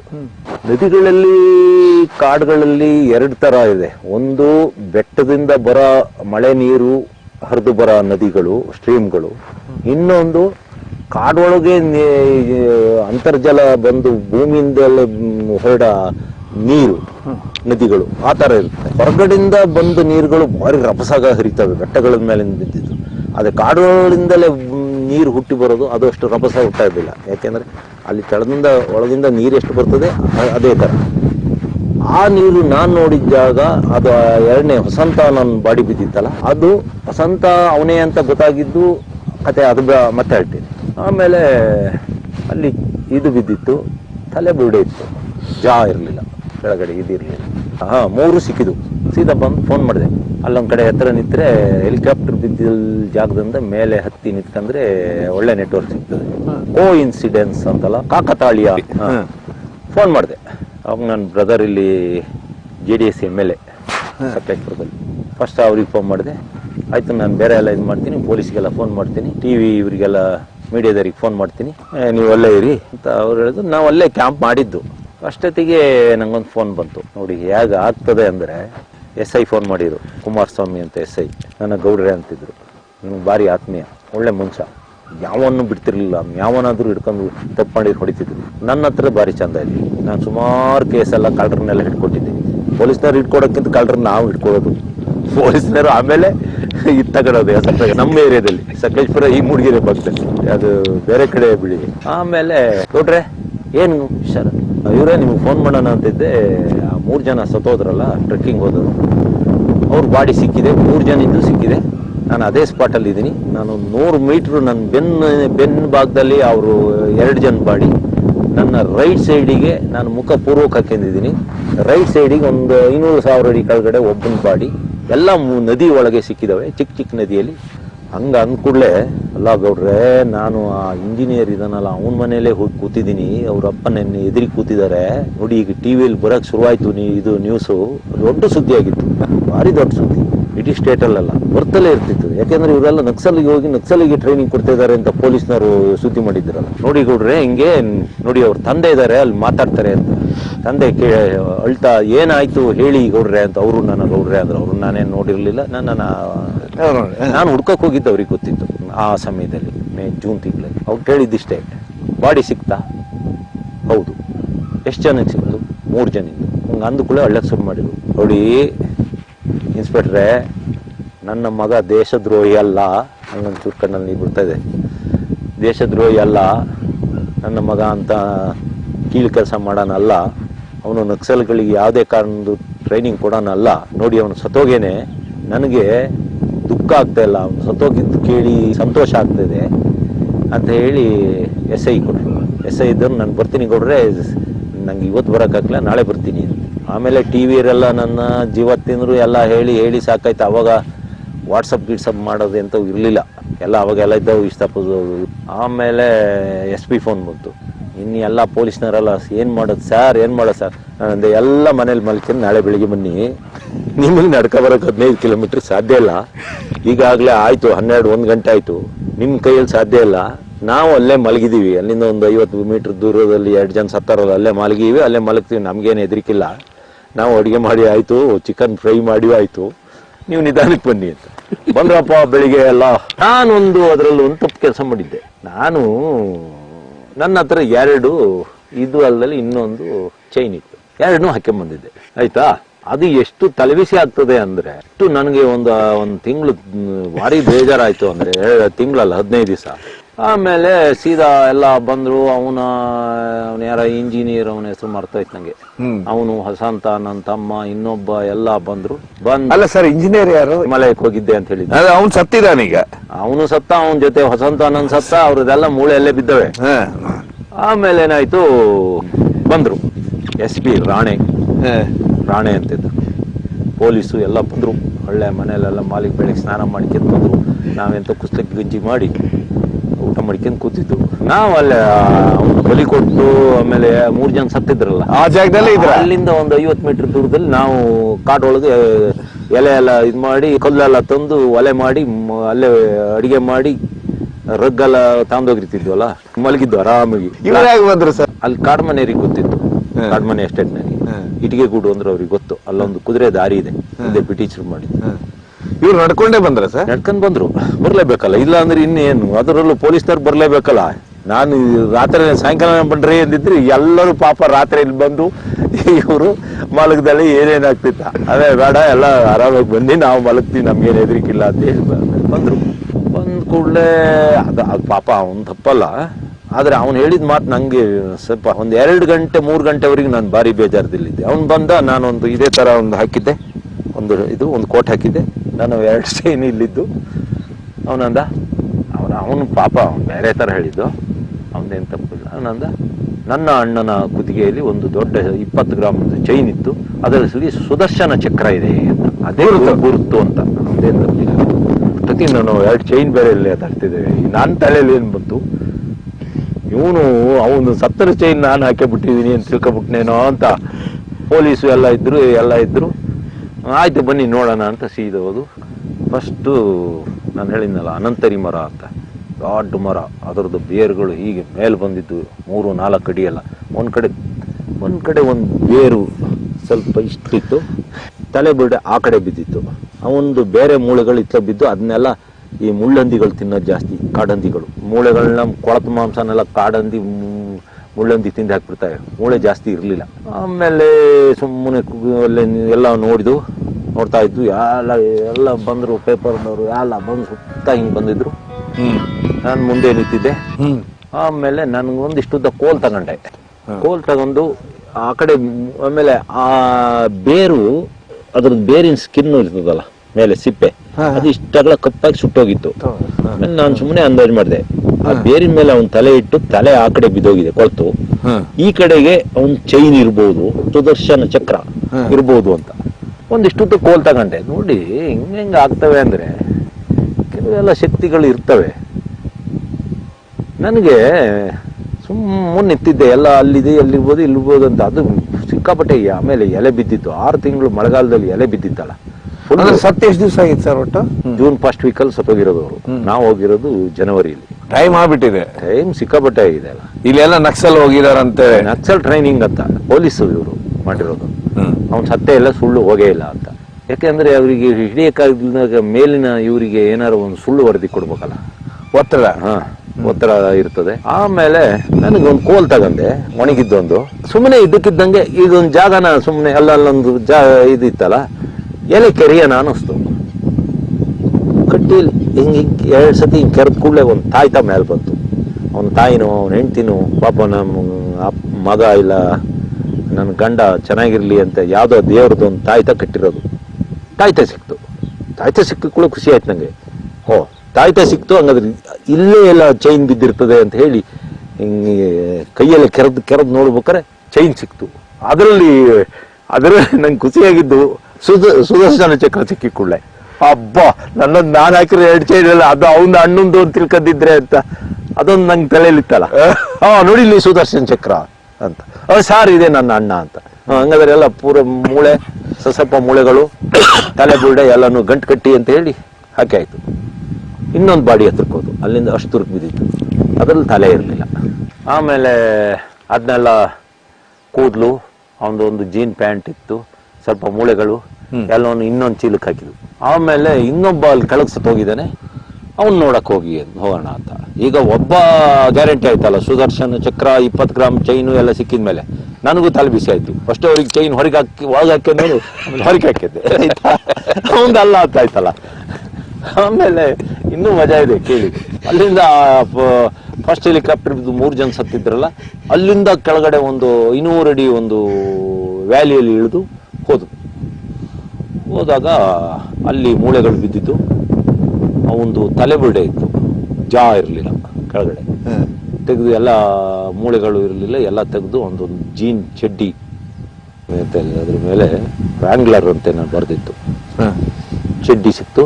ಎಲ್ಲಾನು ತುಂಬ್ಕೊಂಡು ಇನ್ನೂ ಹುಡ್ಕನ ಅನ್ಬೇಕಾದ್ರೆ ನಮ್ಮಿಂದ 100 ಮೀಟರ್ ದೂರದಲ್ಲಿ ಒಂದು ಭಯಂಕರ ಸೌಂಡ್ ಆಯ್ತು. ಅದು ಭಾರಿ ಮರ ಬಿದ್ದಂಗಾಯ್ತು. ಅಷ್ಟೊತ್ತಿಗೆ ನನಗೇನು ಹೆದರಿಕೆ ಆಗಲಿಲ್ಲ, ನಮ್ಗೆ ನಾವಲ್ಲೇ ಹುಟ್ಟಿ ಬೆಳೆದಾರಲ್ಲ. ನಾನು ಅಲ್ಲಿ ಹೋಗಿ ನೋಡೋಣ ಅಂತಿದ್ದೆ, ಎಂಥದ ಸೌಂಡ್ ಆಯ್ತು ಅಂತ. ಅಷ್ಟೊತ್ತಿಗೆ ರಾಣೆ ಇದ್ರಲ್ಲ, ರಾಣೆ SP ಇದಾರಲ್ಲ, ಅವರೊಬ್ಬ ಸಮರ್ಥ SP ಪೊಲೀಸ್. ಈ ಪುಸ್ಕಲು ಈಗೆಲ್ಲ ಬರ್ತಾರಲ್ಲ, ಎಲ್ಲೆಲ್ಲ ಓದಿ ಏನೇನೋ ಉರು ಹೊಡ್ಕೊಂಡು ಆ ಥರ ಅಲ್ಲ, ಸ್ಟ್ರಾಂಗ್ ಆಗಿ ಇದ್ರು, ಒಳ್ಳೆ ಮನುಷ್ಯ, ಖಡಕ್ ಮನುಷ್ಯ. ಅವ್ರಂದ್ರು ಹೊರಡಿ ಬೇಡ, ಹೋಗಿ ಸಾಕು ಸಿಕ್ಕಿದ್ದು ಅಂತ. ಅಲ್ಲೇನೋ ಅವ್ರ ಮನಸ್ಸೆಲ್ಲ ಆನೆ ಇರಬೇಕು ಅನಿಸಿತ್ತು. ಎಲ್ಲ ತಗೊಂಡು ಬಂದಾಯ್ತು, ಗಂಟು ಕಟ್ಟಿ ಎಲ್ಲ ಕಳಿಸಿ ಕೊಟ್ಟಾಯ್ತು. ಪೇಪರಲ್ಲಿ ಪೊಲೀಸ್ನರೇ ಪತ್ತೆ ಮಾಡಿರು ಅಂತ ಕೆಲವರು ಬರೆದ್ರು. ಬರ್ಕಲ್ಲ, ನಮಗೆ ಪ್ರಶಸ್ತಿ ಕೊಡ್ಬೇಕಾ, ಆಯ್ತಾ. ಅದಾಗಿ 11 ದಿವಸದ ಮೇಲೆ ನನಗೊಂದು ಸ್ವಲ್ಪ ಇಲ್ಲಿ ನನ್ನ ತೋಟಕ್ಕೆ ಸ್ಪ್ರಿಂಕ್ಲರಿಗೆ ಪೈಪ್ ಬೇಕಿತ್ತು. ಯಾರ ಹೇಳಿದ್ರು ಬೆಂಗಳೂರಲ್ಲಿ ಸಿಟಿ ಮಾರ್ಕೆಟಲ್ಲಿ ಸಿಗ್ತದೆ ಅಂತ. ಸಾಯಂಕಾಲ ಒಂದು 5 ಗಂಟೆ ನಡ್ಕೊಂಡು ಹೋಗ್ತಾ ಇದ್ದೀನಿ, ವಿಕ್ರಮ್ ಸಾರ್ ಅಂತ ಯಾರೋ ಒಬ್ಬ. ಆಮೇಲೆ ನನಗೆ ಯಾವನು ಬೆಂಗಳೂರಲ್ಲಿ ನನಗೆ ಪರಿಚಯ ಇರೋನು. ಆಮೇಲೆ ಒಂಥರ ಖುಷಿ ಆಯಿತು, ಇಲ್ಲೂ ಇದ್ದಾರೆ ನನಗೆ ಪರಿಚಯ ಇದ್ದವರು ಅಂತ. ಓಡಿ ಬಂದ, ನಮಸ್ಕಾರ ಅಂದ. ನೋಡಿದ್ರೆ ಅವನು ಅವತ್ತು ಕಾರ್ಯ ಇದ್ರದ್ದಕ್ಕೆ ಬಂದಿದ್ದ.